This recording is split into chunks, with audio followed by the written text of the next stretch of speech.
You sit here in Europe, in your cushy middle-class chairs. I'm serious about this.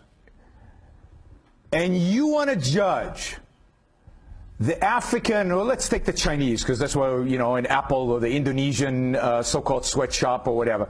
And you want to tell me that $2 a day is not a dramatic improvement in their life? It is. And there's no way for them to get to the point to be as rich as you are unless they go through that phase. And if you deny them the ability to make $2 a day by charging $4, by insisting the companies pay $4, and therefore they withdraw completely from the market, because his alternative is to go back to the farm. And you know what they did in the farms? 40 years ago, when the Chinese were all producing agriculture, they were dying of starvation. 40 to 60 million Chinese died of starvation under Mao. Suddenly, you've given them opportunity to actually attain middle classhood, to learn a skill, to have a profession, to make money, to make themselves into something. And by the way, the Chinese never complain about how much they're being paid. You guys complain. We complain in the West. Because yes, to our middle class comfy lives, that seems ridiculous. But that's because you've never lived in real poverty. Nobody in England has lived in real poverty the way the Chinese and the Africans and the Indonesians live. When you go, it's not my statistic, this is the United Nations, you can look it up online, right? Over the last 30 years, 1 billion, that's with a B, people have come out of poverty in Asia. Why? Because of capitalism, not because of foreign aid. Foreign aid doesn't help anybody, except the dictators who put them in the Swiss bank accounts. What helps poor countries is freedom. You give them the rule of law. You give them property rights. If you're interested in property rights and how it helps poor people, read Capital Ideas by Hernando de Soto, a Peruvian economist, a brilliant economist. You give them property. You give them capital.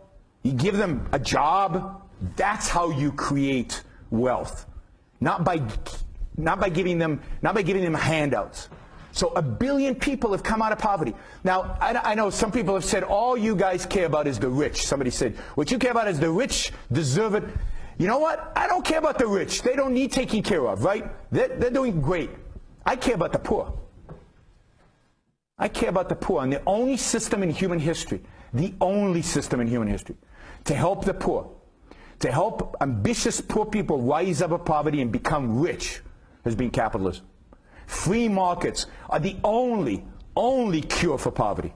The only way in which you become rich so you don't have to have poor people is through capitalism. That's how this country became rich.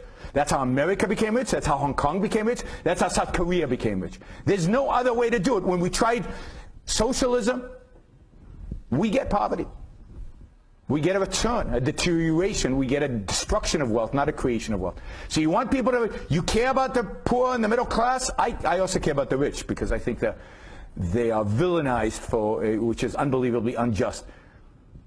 But I care about young people who I want to maximize their opportunities. And I know that the only way to maximize people's opportunities is to give economic freedom to the world. And that should be the goal. And that means not sitting here and judging how much a laborer makes in Indonesia. As long, yeah, now if they're chained, if they're whipped, slavery is evil. Any kind of slavery is evil. But what's happening in the freer countries, that's not slavery. That's choices that people are making to make their lives better. La revolución necesita de tu ayuda. Deposita, suscríbete, comparte los videos, apórtanos en el Patreon para que podamos seguir luchando por la libertad.